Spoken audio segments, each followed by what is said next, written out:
Boa tarde, não, bom dia, né? Já estou com fome aqui. Eu sou Luiz Blanes, né? Eu sou desenvolvedor de software livre já há alguns anos aí. Acho que quem viu a inicialização da interface gráfica aqui já deve, talvez conheça o trabalho antigo nosso. E agora a palestra sobre inteligência artificial.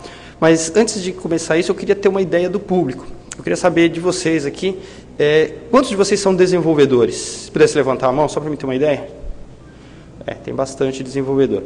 Desses, quantos programam em C? Tá, então, provavelmente vocês vão gostar da segunda parte da palestra, porque vocês vão querer ver código.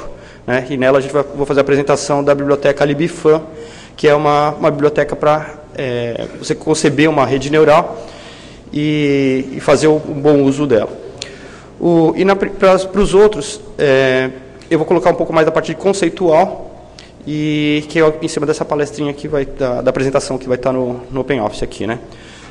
Se de repente os slides for para lá no final, é porque meu teclado aqui, o end está do lado do meu page, meu back aqui, então se começar a trocar aqui, falha nossa aqui. Bom, vamos lá.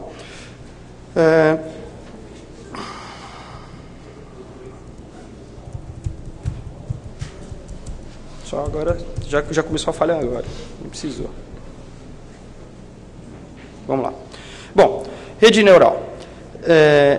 Antes de explicar o que é rede neural, vamos falar de o que é inteligência, né? Senão a gente não adianta falar de rede neural, entender o que é reneurônio, se a gente não sabe nada nem o conceito. No cinema, inteligência artificial, vocês vão ter representações tipo essa, né? De robôs, redes que tomam decisões sozinhas, manifestações inteligentes em diversos aspectos, né?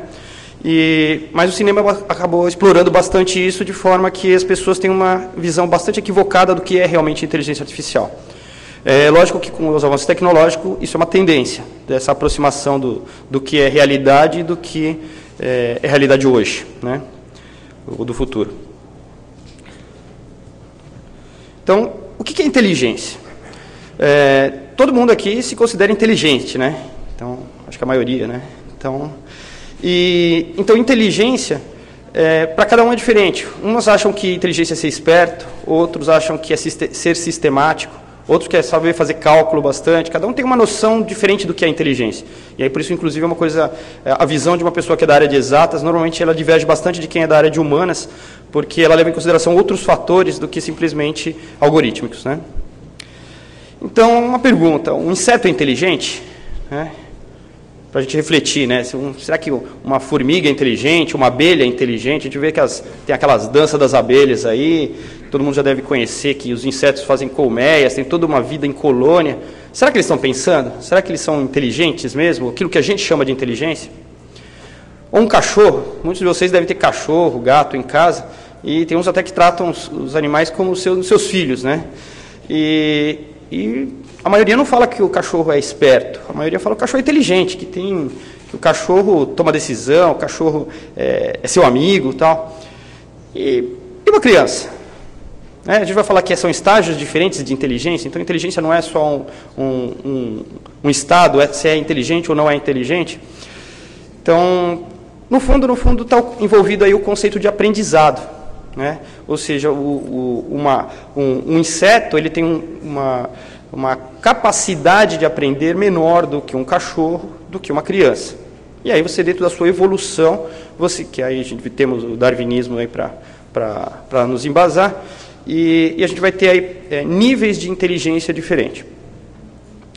Mas então, o que é inteligência? Qual é o conceito de inteligência, né? Então, normalmente, nós definimos a inteligência como a capacidade de adquirir e aplicar o conhecimento.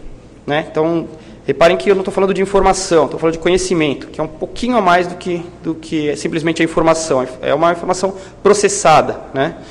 Então, a aquisição do próprio conhecimento, na forma de sensores, no caso de nós, seres humanos, é a leitura, a audição, os nossos sentidos, de um modo geral, é a parte de aquisição. E a aplicação são as nossas ações, aquilo que a gente faz em função daquele conhecimento adquirido. E aí a gente vai poder fazer um bom uso e dizer que isso é inteligência. Né? E é a questão da razão dedutiva também, é um outro ponto uma outra capacidade relacionada à inteligência. Porque a gente abstrai, ou seja, não é simplesmente executar ou tomar uma decisão em função dos dados que nos foram imputados, né? Isso um algoritmo simples já poderia fazer. Então, a gente está falando de uma abstração, que é a razão dedutiva. E, acima disso, temos a criatividade, ou seja, você, não necessariamente baseado nos seus dados, você consegue criar alguma coisa diferente, né? Fazer algo novo, né? Mas aí, então, o que é inteligência artificial? Se o nosso conceito de inteligência é isso que eu acabei de falar, que é a parte formal, né? Aí a gente tem um disparate do que a gente tem de inteligência artificial hoje, né? Porque se formos aplicar aí as mesmas normas para a inteligência artificial, né? Essa sigla IA, muito usada, a gente conclui que ela não existe ainda. Ou seja, a inteligência artificial, nos moldes do que é ser humano, não existe.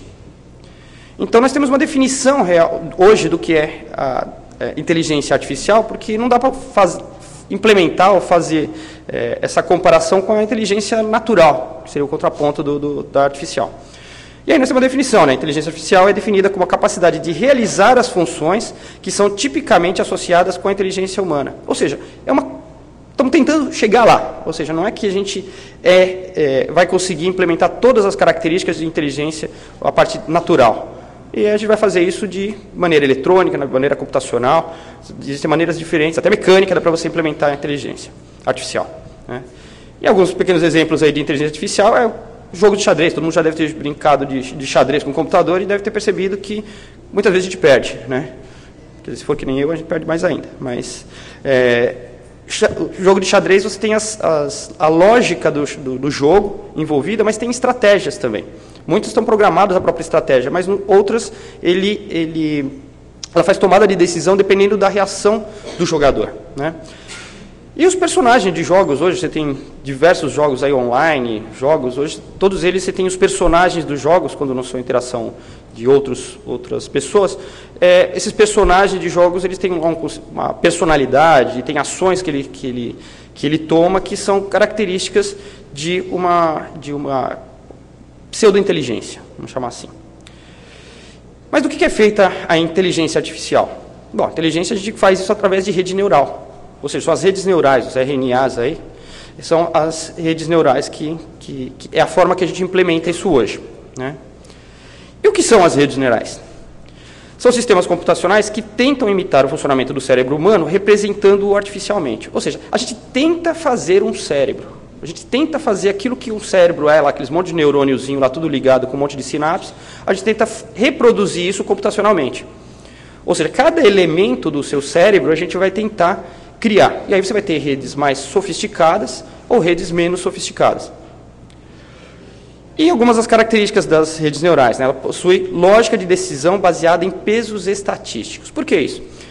Porque não dá para você simplesmente, e já se tentou isso, e durante, inclusive, você pegar a história das redes neurais, você vai reparar que ela teve, o começo dela, a tentativa de se representar o cérebro humano, ela é antiga, não é tão recente, não é de 20, 30 anos. Você está falando de começo da computação, as pessoas tentando representar, criar alguma coisa equivalente ao cérebro para tomada de decisão.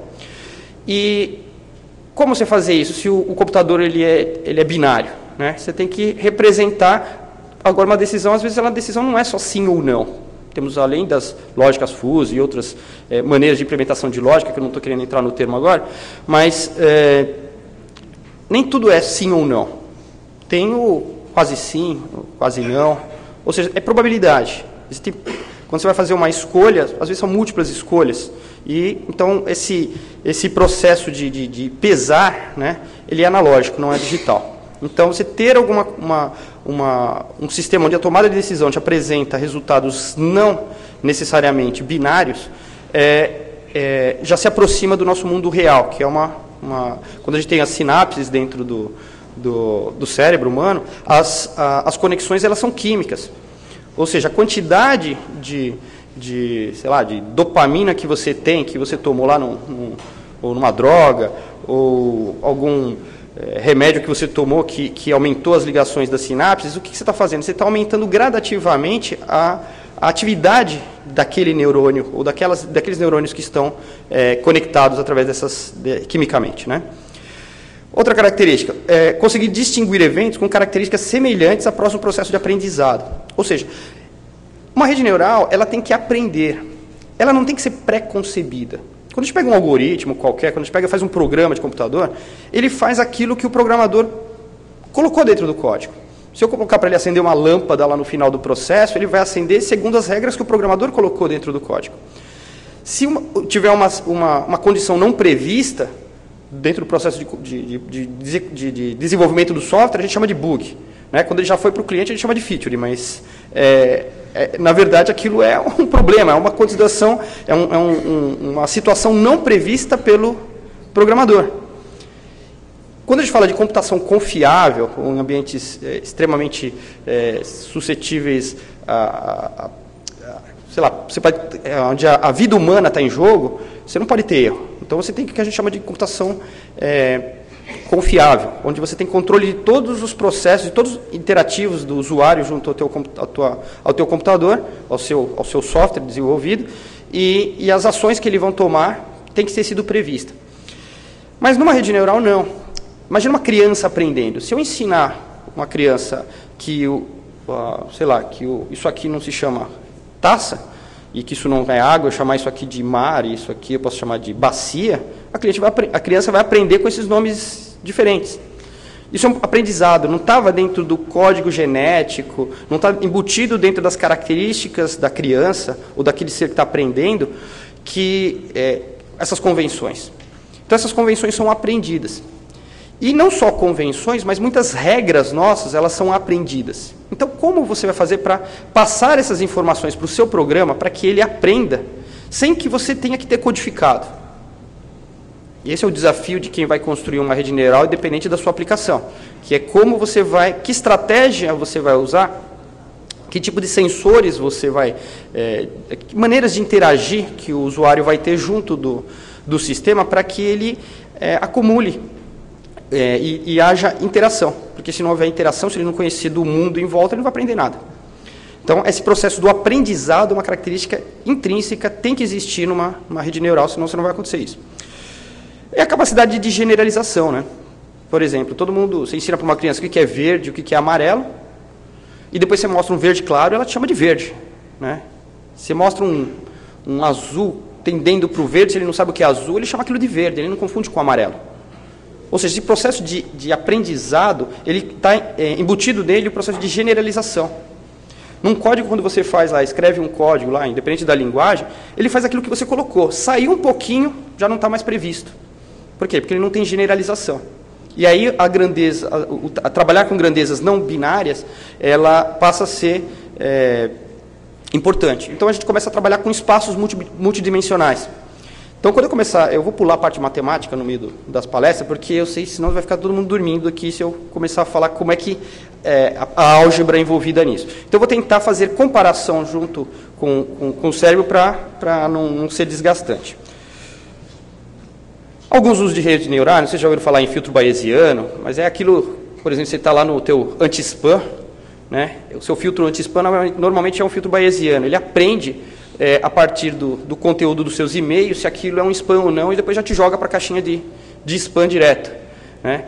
Ou seja, ele aprendeu através de uma generalização. Não precisava ser aquele mesmo e-mail para ele jogar na caixinha. Se não houvesse um mínimo de generalização, aquele teu novo e-mail falando para você comprar remédio, lá ele vai vir, só porque mudaram o cabeçalho, ele não iria para o anti-spam. Então, esse conceito de generalização é importante e normalmente é usado o rede neural para isso. Aproximação de função. Por exemplo, você quer fazer, você tem uma curva lá de uma taxa de crescimento dos seus negócios e você quer saber se isso é exponencial. Será que isso aí é uma função quadrática? É uma função de terceiro grau? O que é isso? Então, fazer aproximação de funções, tem várias técnicas para você fazer isso de natureza matemática, por aproximação. Mas o uso de rede neural normalmente também está associado a isso. Identificação de padrões, né? Por exemplo, se todo mundo aqui que tem Palm ou já usou OCR na vida, sabe que hoje tem softwares em que você faz reconhecimento de caracteres. O cara vai escrever um garrancho lá, dizendo que aquilo é um A, e o software acredita que aquilo é um A e te diz, isso é um A. E aparece lá depois um tipo representando ele com a letra A, mesmo você tendo desenhado um A de forma, um A de mão. Como é que ele fez para comparar vários tipos de A e saber que aquilo mais parecido com A e joga um A lá na sua tela. Porque, na verdade, houve um aprendizado. E é isso que eu vou mostrar em seguida. Mas o cérebro humano é feito de neurônios, né? E os neurônios? Onde vamos botar neurônio lá? Vamos fazer que nem os filmes de ficção? E o que é neurônio? Então, o que é neurônio? Mas neurônio é essas coisinhas aí, vocês estão vendo, né? Então, o neurônio, ele tem lá um axônio, né? Que é normalmente a saída das suas informações, e os dendritos, que é, vamos dizer assim, a parte sensorial dele. E o miolo ali da célula, chamado soma, né? Não desenho, não escrevi aí, mas chama-se... Ah, não, tá lá, tá soma, lá em cima. Por que chama de soma? Porque, no fundo, ele pega todas as informações que estão chegando nos seus dendritos, que estão ligados em outras sinapses, e que no final vão parar em nervos e no seu polegar lá para ver uma temperatura, ou nos seus olhos vai vir lá num fotorreceptor de luz. No fundo, são as suas informações que estão chegando nos seus dendritos lá em cima, né? Todas essas informações são somadas no que a gente chama de soma, no centro ali da célula nervosa. E se esse resultado dessa soma for maior ou menor do que a gente chama de função de disparo, na saída do axônio nós temos uma informação do tipo, opa, acordei, é uma informação de saída. Ela existe ou não existe? Essa informação de saída, ela não é tipo um 0 e 1. Ela vai de 0 a 1 quando a gente representa ela matematicamente. Lá a gente está falando de um impulso elétrico que sai de um mínimo e vai até um máximo. E a ligação entre os neurônios, vocês reparem ali onde, por exemplo, essas sinapses aqui, desses dendritos, saindo daqui para cá, as informações, elas são passadas através de elementos químicos, ou seja, são substâncias químicas presentes dentro do cérebro que vai fazer as ligações entre as sinapses. Então, quando a gente toma todas ontem, que a gente fez lá, enchendo a cara de cerveja, o que acontece? As ligações sinápticas, elas acabam sendo perdidas. Ou, quando você está anestesiado, você não tem esse acoplamento químico acontecendo de maneira eficiente entre um neurônio e o outro. Então, isso é representado, do ponto de vista da informação, como uma diminuição da intensidade daquela informação. Ou seja, tem um monte de informação chegando que vai ser somada no núcleo da célula, para definir depois se ela vai disparar ou não, só que essa informação pode estar atenuada ou pode estar amplificada. Então, você toma lá uns Rivotril, outros... Aqui acho que não se deve tomar, tem muito programador, então um monte de toma aí uns remedinhos para manter vivo e codando. Mas aí o que acontece? Esses acoplamentos, quer aumente a intensidade do acoplamento entre os neurônios ou diminua eles, vai fazer com que mais rapidamente a informação de saída que vai aparecer no axônio, ela seja maior, ou mais rápida aconteça ou deixe de acontecer. Que são os eventos que vão desencadear. Mas, no fundo, a representação da informação desses montes de neurônio estão onde? Nos seus pesos, nessas ligações e nesse estado, no resultado dessa soma que aparece em cada um dos axônios. Isso é a informação. Quando você tem um montão de neurônio lá dentro do cérebro, aquele monte de neurônios, para quem já... Quantos aqui já tiveram aula de álgebra linear? Só para mim ter uma ideia. Bastante também. Então, você já deve ter trabalhado com espaços, né? Então, o conceito de espaço multidimensional, esse tipo de coisa. Então, quando você tem uma matriz de transformação lá com, sei lá, uma matriz de 20 por 20, por exemplo, que ninguém gosta de fazer conta com isso, porque dá trabalho pra caramba, mas você tem lá uma mega matriz ali de 20 por 20, aquilo não seria... Olha, que já é uma coisa matematicamente complicada, são 20 neurôniozinhos que você poderia estar dizendo. São cada um desses elementos lá, do A1, A2, A3, até o 20/20 lá da sua matriz, ela é um pezinho, é uma informação. Então, imagina pegar um cérebro humano e tentar representar ele numa matriz.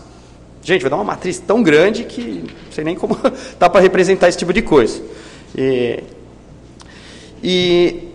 eu avançar aqui um pouquinho. E aí, aqui os neurônios, aqui uma explicaçãozinha básica. Os neurônios funcionam por meio de impulsos elétricos e reações químicas.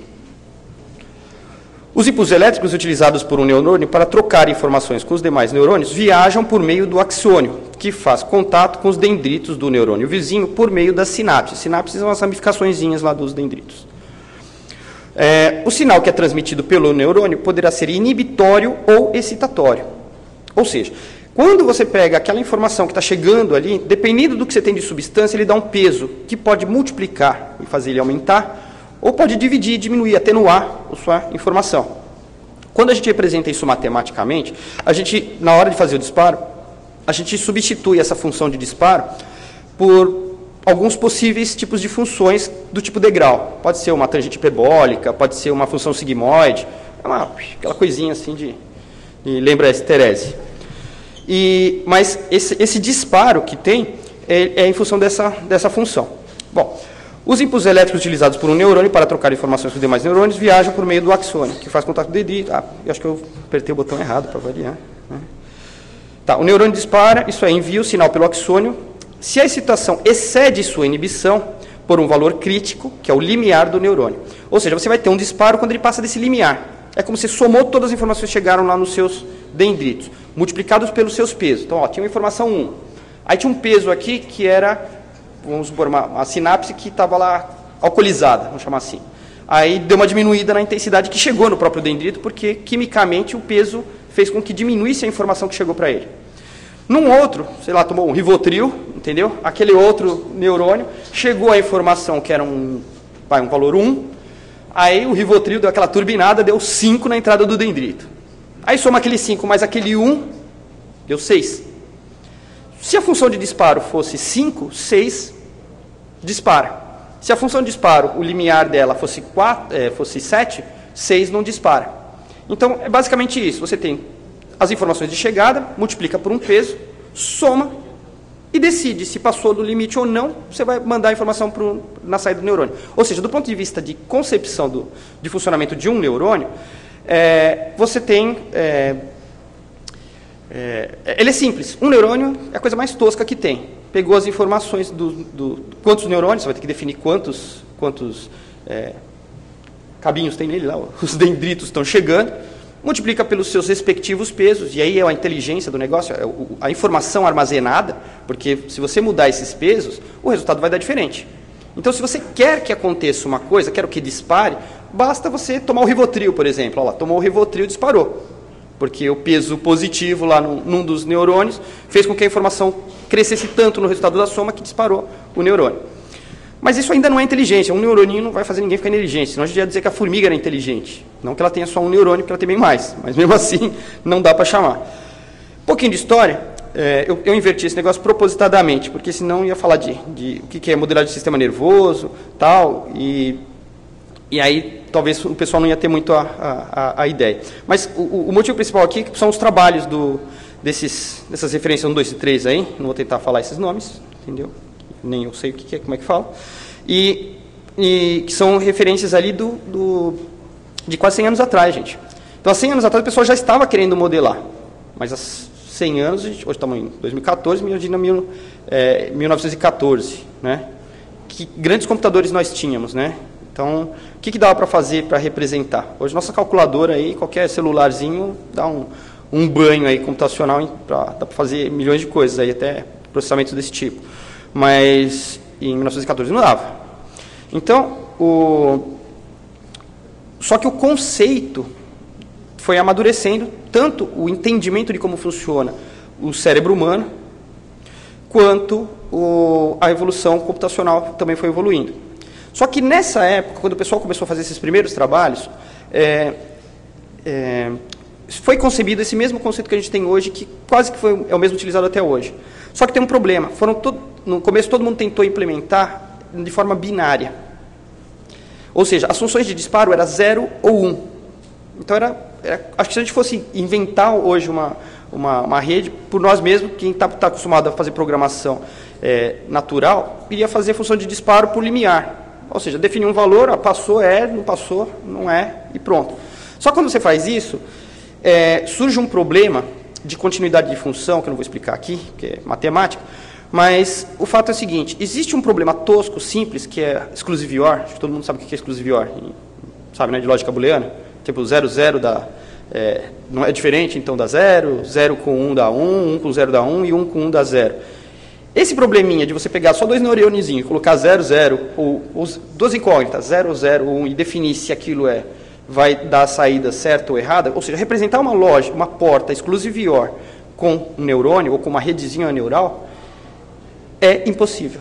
Você não consegue representar de maneira binária se você usar a função de ativação como uma função degrau, você não consegue representar exclusive OR, não há convergência da série. Isso matematicamente você prova. Então, todo mundo parou de trabalhar, todo mundo que acreditava em rede neural, como ninguém conseguiu fazer a coisa mais tosca, que era representar uma exclusive OR, todo mundo falou, não dá para fazer isso. E ficou morto todo esse processo histórico de tentar se fazer uso de rede neural para resolver problemas, foi abandonado. E todo mundo começou a programar de maneira procedural, usando as linguagens que tinha na época, e tentar prever tudo dentro, todas as possibilidades, e não utilizar-se de aprendizado. Até que, eu não lembro quem foi, mas está na minha referência, provou que não dava para fazer isso usando função degrau, matematicamente. E aí, pessoal, então não vamos usar função degrau, vamos usar outras funções, vamos ver o que acontece. Aí tentaram com sigmoide, tentaram com tangente hiperbólica, e outras funções que têm um comportamento de sair de uma função de estado baixo para ir para um estado alto, de maneira contínua, sem degrau. E aí conseguiram resultados.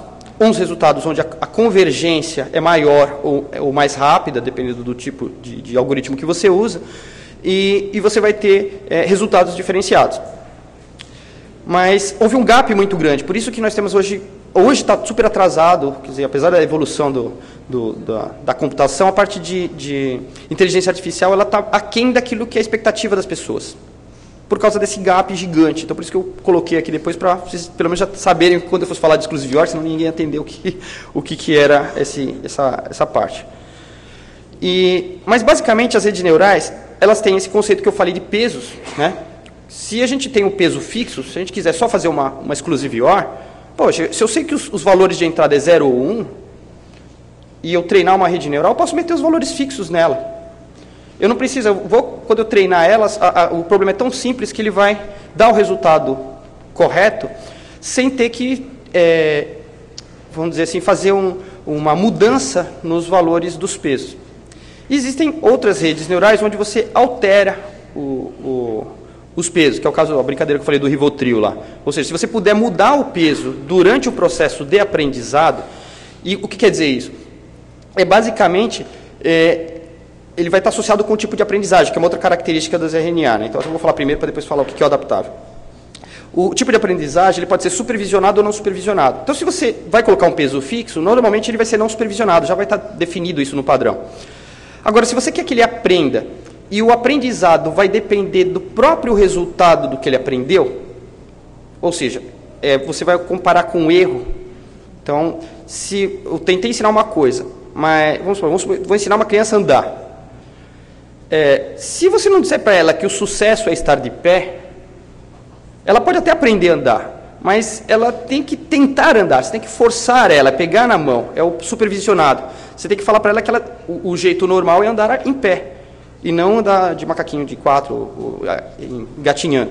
Porque ela vai aprender a engatinhar, mas talvez ela não aprenda a andar de pé se não for supervisionado. E a supervisão o que é? É você pegar a criança e condicionar ela a fazer alguma coisa. Isso significa alterar os pesos. Ou seja, se ela achava que o andar era... mas a criancinha ela corre pela casa inteira, ela é muito mais rápido do que ela tentar andar de pé, porque ela ainda não sabe andar. Se fosse simplesmente, vamos pensar, os mais adaptados sobrevivem, e todo mundo ia estar só engatinhando. Porque no seu processo de aprendizagem, o engatinhar tem um certo momento da tua vida em que você ainda não aprendeu a andar, mas você já gatinha e sai correndo pela casa. Então, o que acontece? Você tem que alterar os seus pesos, modificar aquilo que em tese já é eficiente, provocar uma perturbação, alterar os pesos da sua rede neural, que são esses... se o cara não consegue pensar direito, você vai lá e dá o Rivotril para ele, você força aquela mudança dos pesos dentro do cérebro. Lógico que quando a gente fala de medicamento, é uma zona, né? A gente está tomando, vai tudo quanto é sinapse lá dentro, vai estar baleado. Se você toma um remédio que vai atuar em determinados, quimicamente, vai em lugares específicos do cérebro, como existe especialização, você vai ter alteração dos pesos daquele lugar dentro do cérebro. Então, essas trocas de pesos é que vai forçar um novo aprendizado. Por quê? Porque o resultado vai ser imprevisível, porque os pesos foram alterados de maneira, no caso do remédio, aleatório, e aí você força um reaprendizado e você sai daquele estado, eventualmente, de letargia, o cara está lá prostrado numa cama e agora ele voltou ao convívio dele. E, independente disso, nós temos uma outra característica das redes neurais, que são as fases de operação. Ou seja, toda rede neural ela tem que trabalhar em duas fases. O primeiro, que é a fase de treinamento, que é o aprendizado propriamente dito. E o segundo, que é pegar a rede que já está com os seus pesos acertados, ou seja, uma vez que você aprendeu, vamos supor que houve supervisão. Então, todos os pesos que representam a sua matriz, ela equivalem à solução de um problema. Por exemplo, você já deve ter feito a aproximação de função. Né? Você pega lá um gráfico qualquer, aí alguém pergunta, isso aí o que é? Uma equação de terceiro grau, de segundo grau? Aí você faz a aproximação polinomial, você já deve ter feito isso em cálculo, acredito. Todo mundo já viu isso? Estou falando do grego. Quando você faz uma aproximação polinomial, o que é? Você está pegando uma função desconhecida e você está usando coeficientes para o... Vamos fazer de conta que a nossa aproximação polinomial é uma função de grau 5. Ou seja, você tem um x à quinta, mais alguma coisa x à quarta, mais alguma coisa x à terceira, mais alguma coisa x à segunda. Todo mundo está entendendo isso que eu estou falando, né? Quem não é da área, ignorem tudo isso, tá? Mas imagine o seguinte, você tem aqueles A, B, C, D e E, que são os coeficientes que multiplicam, ou seja, dá o ganho para a função x à quinta, x à quarta, x à terceira. Isso é o peso. Esse coeficiente que multiplica, o que vai dizer se a intensidade da parcela x à quinta, que vai ser a soma de uma função x à quinta, multiplicada por um ganho A, mais a função de quarto grau, que é aquele W lá, se for positivo ou negativo, vai ser para cima ou para baixo, com a função quadrática. E assim vai, a soma de cada um desses termos, essas letras A, B, C e D são os pesos equivalentes da rede neural. Então, quando você está somando, repara, olha, a soma, o que ela faz? Não soma as coisas dos dendritos? Se você poderia dizer que cada um dos dendritos era uma função, você pode chamar um dendrito A é o x à quinta, o dendrito B é o x à quarta, outro é o x à terceira, x à segunda, quer dizer, você tem 5 dendritos, você teria uma aproximação polinomial de grau 5. E a saída vai dizer a resposta do seu problema, porque ele vai somar, repara, soma dos elementos multiplicados pelos pesos. Ok? E aí você tem... quando eu falo nesse processo de recuperação do aprendizado, os pesos já estão fixos. Quando você já descobre uma função de grau, uma função de grau 5 que representa o seu problema, que é a sua aproximação polinomial, qual que é a resposta? São os coeficientes, o A, B, C, D, E. Então, esses 5 números representam os 5 pesos. Se você quiser depois colocar um x qualquer para substituir nessa função, vai te dar o quê? Um número. A resposta é um número, só isso, porque o A, o B, C, D e E estão definidos, o x você vai só substituir em cada um deles, a resposta vai ser a soma de tudo, que na verdade é a saída do axônio ou a saída da sua rede neural, que é a tomada de decisão, propriamente dito. Aí você tem RNAs não são algorítmicas, então é isso que é importante ficar enfatizado. Rede neural não é um programa que você fez ali dentro, escreveu o programa e ele está tudo previsto lá dentro. Então, a principal diferença na utilização das RNAs com relação a outras aplicações computacionais é o fato de que as RNAs não são algorítmicas. Isso é, não se propagam fazendo-as seguir uma sequência pré-definida de instruções, que eu acabei de falar. As redes neurais geram, elas mesmas, suas próprias regras para associar a resposta à sua entrada. Ou seja, aprende por exemplos e seus próprios erros. O que quer dizer isso? É aquilo que eu falei do exemplo da criança. Se você der um cachorro, vamos pegar o exemplo do cachorro, já ouviu falar de Pavlov? O cachorro de Pavlov, você dá lá, se o cachorro lá fez a coisa certa, você dava lá um docinho para ele. Aí ele ficava feliz e faz de novo. Você dá uma patada nele, acerta nele lá quando ele errar, aí ele não vai fazer mais isso. Ou seja, isso é um aprendizado por correção por erro. Ou seja, você está dando um incentivo positivo ou negativo em função do sucesso ou fracasso da ação, em tese inicial aleatória.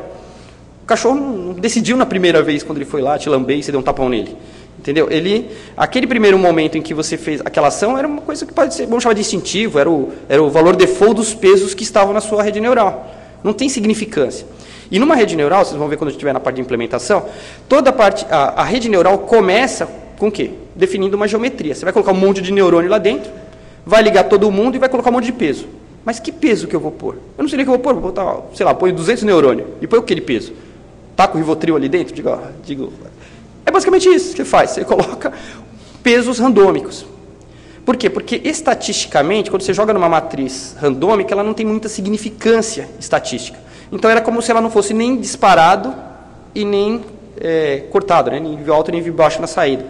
Lógico que ela vai optar por um dos dados, porque essas funções sigmoides ou funções tangente hiperbólica, a parte de transição dela não é vertical como um degrau, mas ela é inclinadinha assim. Então, ela vai tender, na maior parte das vezes, a ficar ou no nível alto ou no nível baixo. Mas, em eventuais cenários, talvez no nosso exemplo consiga pegar um ou outro onde não vai dar 100% de certeza, e aí a gente vai perceber que a generalização é justamente isso. Ela tem que optar por ou não é. Mas, às vezes, nem é e nem não é. Tipo, uns 80% de para uns 20% de não é. Então, essa é a grande sacada que não dá para resolver, por exemplo, no caso da exclusividade, por causa dessa ausência dessa característica. E as RNAs precisam de algum tipo de padrão. A classe de problemas que melhor se resolve com RNAs são os mesmos que o ser humano resolve com maior facilidade. Ou seja, aquilo que a gente consegue resolver com facilidade é aquilo que provavelmente vocês vão implementar de maneira mais fácil. Eu vou dar um exemplo depois, eu até vou antecipar depois como é que é o exemplo, para vocês entenderem que aquilo vocês, apesar de estar fazendo uma rede neural, falar, como é que a gente vai descobrir se o texto, eu vou fazer a rede neural, a gente vai montar uma rede neural aqui que vai pegar alguns textos, a gente vai mostrar para ela alguns textos em português, vamos apresentar para ela outros textos em inglês, e sem uso de dicionário, a gente vai pegar um texto genérico, depois que ela aprender sobre esses textos, ela vai dizer se um texto genérico se está em português ou em inglês. Isso quem fica até o final aí não dormir vai ver isso aí ainda hoje. Aí o que acontece? Então, essa questão de você pegar e descobrir se está em português ou em inglês, para a maioria de vocês aqui, provavelmente vai dizer que precisa de um dicionário. Porque é o jeito mais fácil para a gente. Mas todo mundo aqui já brincou de forca, não já? Sim? Não? Bom, então, quem já brincou de forca sabe que tem uma estratégia, não tem, para brincar de forca e ganhar? Qual que é a estratégia aqui? A maioria tem lá, 10 tracinhos ali. Primeira letra, vai lá, roletrando. A. É consenso? Todo mundo quer A? Cada um quer alguma coisa, mas ela já usou um critério, vogal. Todo mundo colocou isso implícito, né? Já sabia que era vogal, mas nem sabia por que decidiu. Mas isso é uma coisa da natureza humana. Já chutou o A, ou porque assistiram muito Silvio Santos, ou porque viram que ganhava sempre e aprenderam com isso, ou, sei lá, o pessoal tem a noção de que na nossa língua a letra A é mais frequente. E quem já teve a oportunidade de brincar, principalmente no computador, de forca, e instalou o Linux lá, e o joguinho não foi feito em português, a maioria das palavras chutadas são em inglês. E já percebeu que não ganha tão fácil, né? Por quê? Porque a frequência das letras na língua inglesa não é a mesma da frequência do português. Ou seja, a letra E das vogais é mais frequente no português do que no inglês. Desculpe, no inglês do que no português. Gente, me disseram que eu tenho 2 minutos aqui e eu nem cheguei no código. Então vou tentar pular isso aqui. Vou pular isso também. Perceptron, vou tentar ser speed. Perceptron são os neurônios digitais, beleza? E esse carinha aqui em 62, olha o gap, gente, 2014, que a gente falou 100 anos aproximadamente, para 62, onde o pessoal começou a criar um neurônio artificial. Isso é o neurônio que eu tinha descrito agora há pouco. Olha lá, um monte de valores de entrada, multiplica por um monte de peso, soma tudo dentro do soma e o resultado aplica numa função. Se essa função, dependendo dela, vai disparar ou não vai disparar. Beleza? Isso é o neurônio artificial.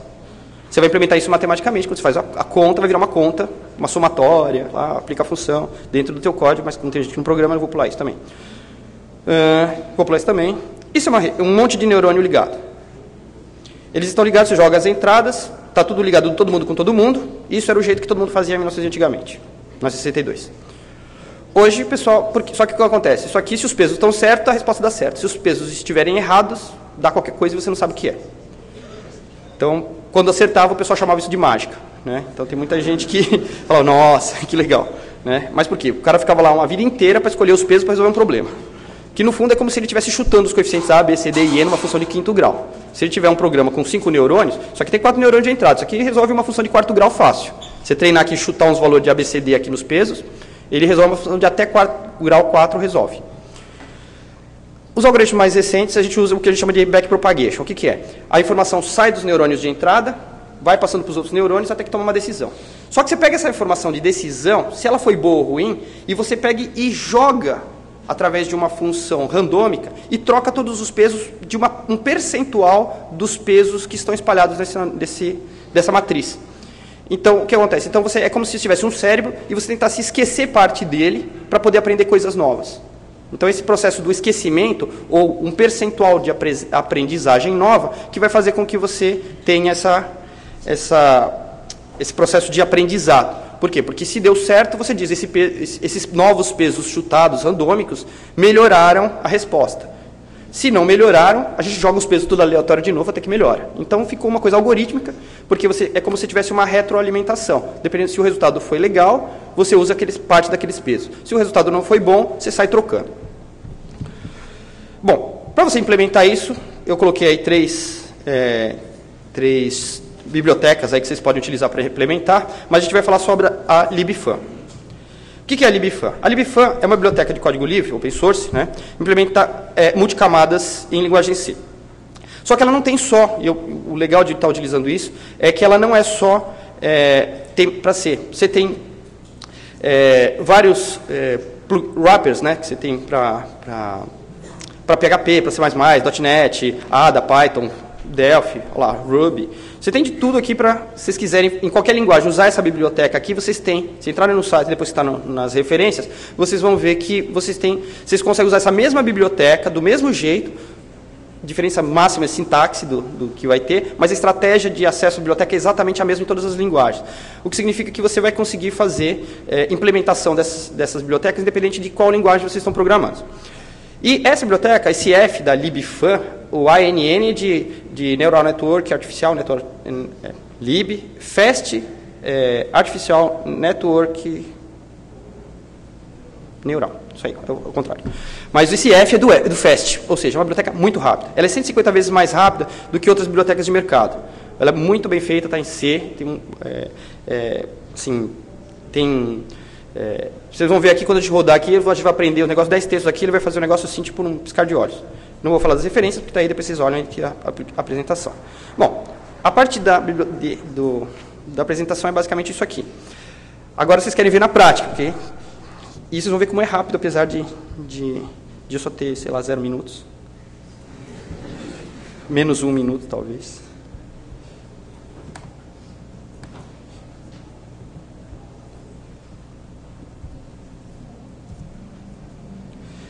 Vocês conseguem enxergar isso aí que está lá? Bom, eu vou entrar aqui nos diretórios. Bom, o que eu fiz aqui? Deixa eu até já preparar uma consolezinha aqui para depois.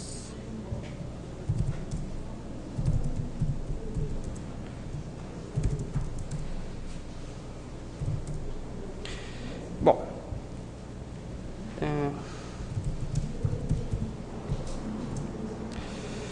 o que eu tenho aqui? Deixa eu primeiro apresentar para vocês o que tem nesse diretório aqui. Bellinglang é o diretório tosco aí que eu coloquei.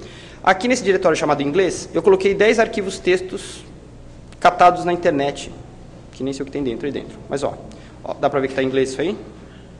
Vocês conseguem ler isso aí? Tá, né? É que eu estou usando o Xterm e o Xterm não dá para mudar o tamanho da fonte. Então, se vocês não enxergarem, aí eu mostro depois para quem realmente estiver interessado. Aqui nesse outro diretório português eu coloquei vários textos em português. Dá para ver aí? Dá para saber que está em português, né? Esse diretório testes, que são textos genéricos, então para quem gosta aí da GPL, está aqui a GPL para nós, está em inglês, todo mundo sabe. O Stallman não deixa traduzir.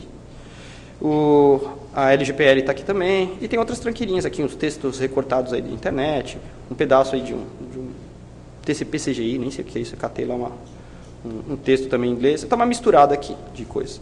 Os que estão com sublinhado PT, eles é só uma referência para a gente já saber que está em português ou inglês, não ter que ficar abrindo arquivo, tá? Então são esses 3 diretórios aqui, 2 para aprender, esse para aprender inglês, para aprender inglês em português e o teste. E eu estou com 3 programinhas aqui e um bash script, ok?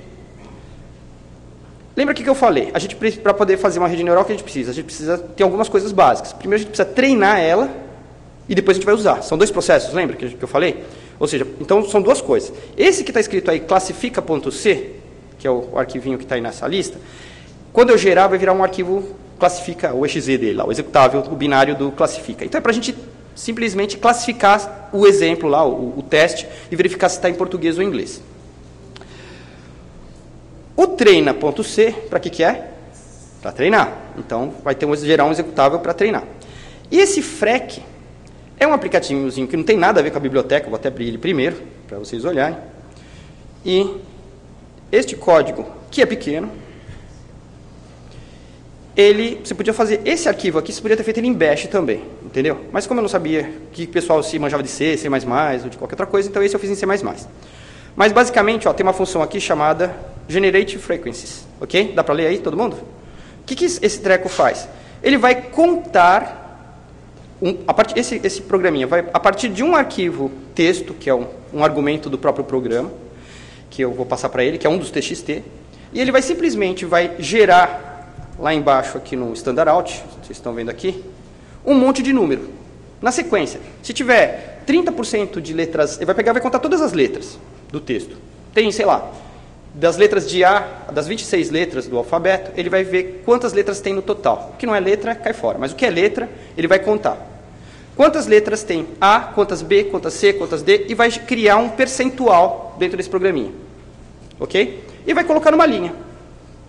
Associado para cada posição, ele vai colocar para a letra A, para a letra B, para a letra C, quantos percentual? É 0,5% de uma, 0,2% do B, 30% de C, a letra A, 40% de A. Então, quer dizer, ou seja, você vai ter, ele vai contar isso para o texto, vai contar quantas letras tem. Então, este programa é só para fazer isso, para pegar um texto genérico e gerar uma saída que é uma linha com cada um deles. Porque aí não tem nada de rede neural, isso aqui é totalmente um programa que vocês fazem aí na linguagem que vocês quiserem, pode gerar um outro executável que faça a mesma coisa que isso. Só que está em C++, mas basicamente faz isso aí. Esse scriptzinho a mais, que é o quarto coisinho que tem, o que eu fiz? A biblioteca, a libfan, ela precisa do quê? De um conjunto de dados para você entregar para ela. Não adianta entregar para ela a frequência de um arquivo, você tem que treinar ela. Então, você vai mostrar várias frequências de vários arquivos em português, tem que dizer para ela que está em português, vou mostrar a frequência de vários arquivos em inglês e dizer que está em inglês. Não adianta, se você não disser lá num neurônio lá, botar uma perninha do neurônio dizendo, olha, isso é português, joga um lá, naquela perninha, ele não vai saber que aquilo é em português. Então, você tem que dar uma informação das frequências e tem que dizer para a rede neural também se ela está em que língua, né? Se você não disser isso, ela não vai aprender coisa nenhuma, concorda? Então, essa informação tem que ser transmitida. E eu vou apresentar aqui, eu vou compilar primeiro, vou rodar aqui o make, só para ter os executáveis gerados, e vocês viram que tem aqui o frec, certo?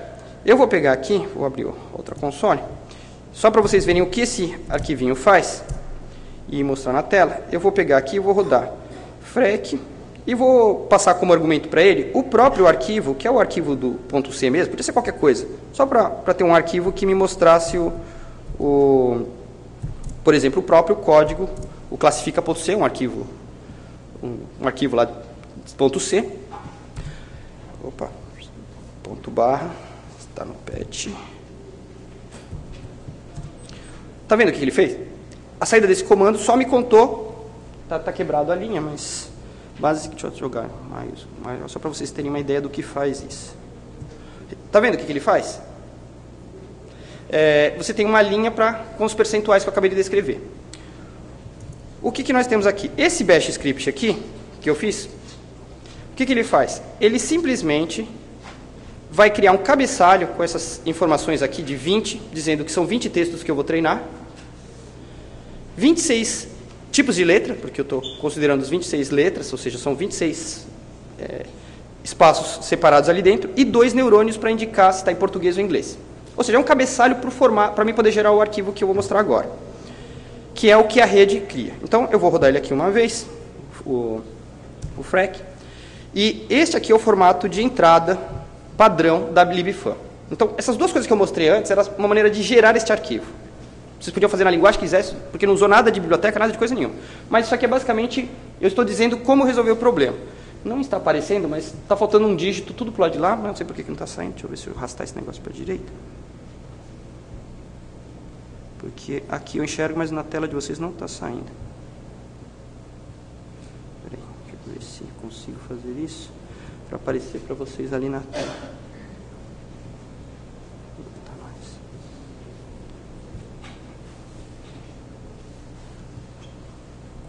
Dá para ver que é um 20 ali? Então, o que acontece? Ali são 20 linhas. Repara que está escrito ali 1, 0. O que estou dizendo ali? Que aquela primeira linha são as frequências de um certo arquivo. E eu estou dizendo que eu estou setando o 1 ali. Ou seja, é uma língua de um tipo. Quando a língua for diferente, eu vou colocar ali, em vez de ver a metade de baixo, está escrito 0, 1 em vez de 1, 0. Ou seja, eu estou dizendo para ela que é uma outra informação. Ou seja, além de passar a frequência, eu estou dizendo que ele não está no formato 0, 1, ele está no 1, 0. Ou seja, eu estou dando uma distinção em outros dois neurônios, em duas outras sinapses do neurônio, dizendo para ele o seguinte, olha, esse texto está em português, esse outro está em inglês, para que ela aprenda essa informação. Agora, lembra que eu falei que tem que treinar primeiro, né? Vamos olhar o código da rede neural? Olha o tamanho desse código, gente. Não tem nada aqui. Eu vou até deletar esses comentários aqui. Não vou deletar não, porque eu queria mostrar uma coisa. Mas olha só. Esses começos de linha ali, definição de variável. Quem programa sabe que aquilo ali é tosco. Não tem informação nenhuma. Eu só coloquei aquele negócio para quê? Para ter o nome da variável e vocês entenderem quais são os argumentos da função que está ali no funcreateStandard. Tá vendo? Eu podia ter colocado aqueles números direto naquela linha, dentro do main.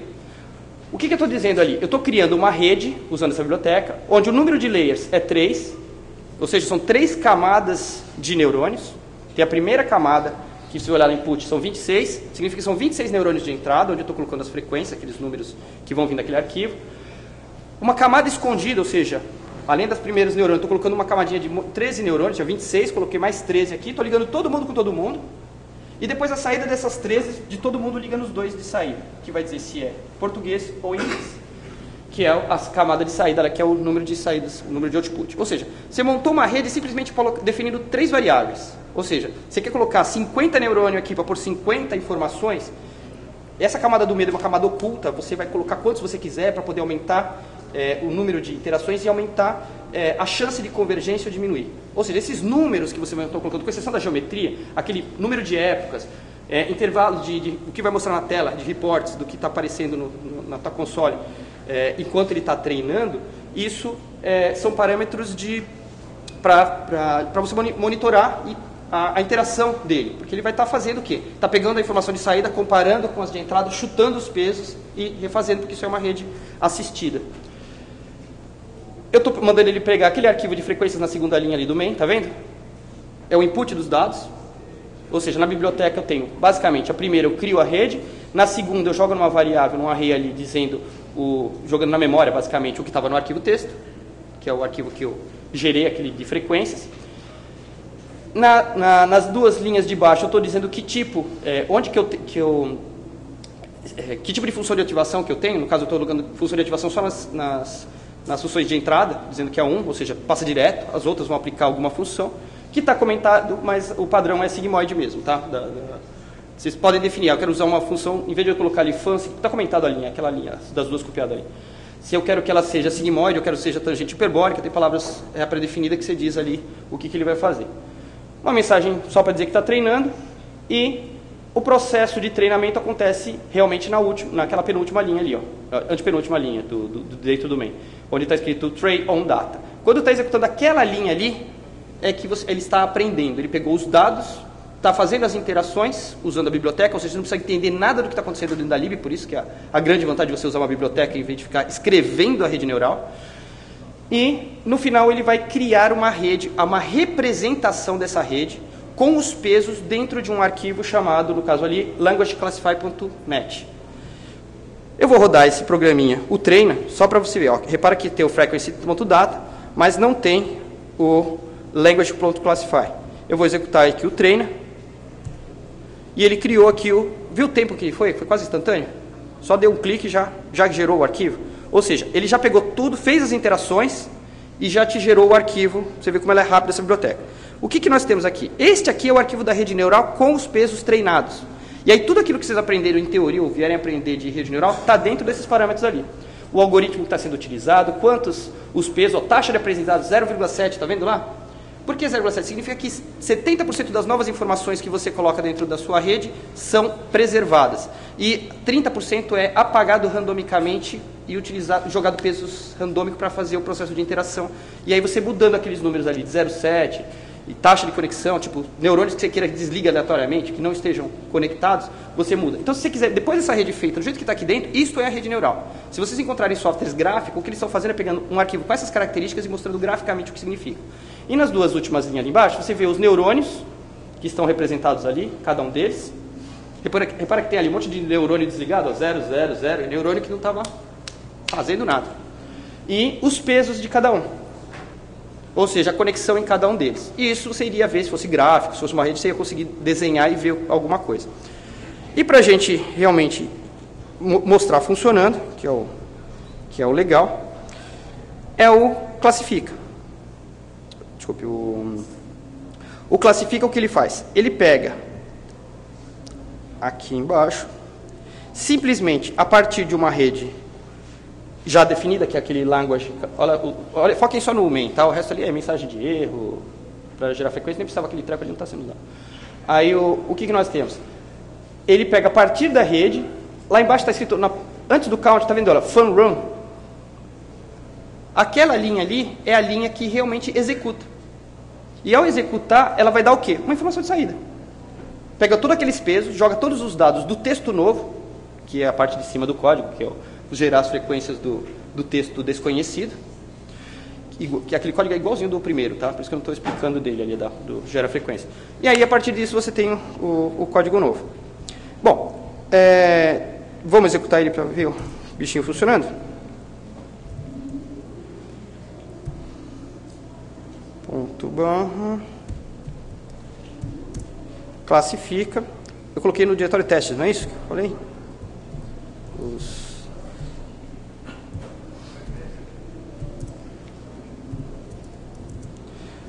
Vamos pegar a GPL? Vamos ver o que ele diz? O que ele está falando?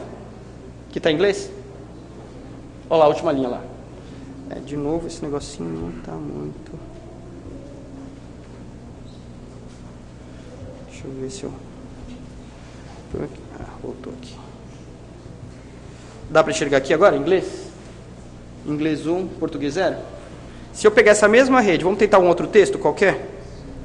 Vamos pegar um texto, sei lá, usage. Olha lá, em inglês. Vou pegar outro. Vamos pegar um TXT PT.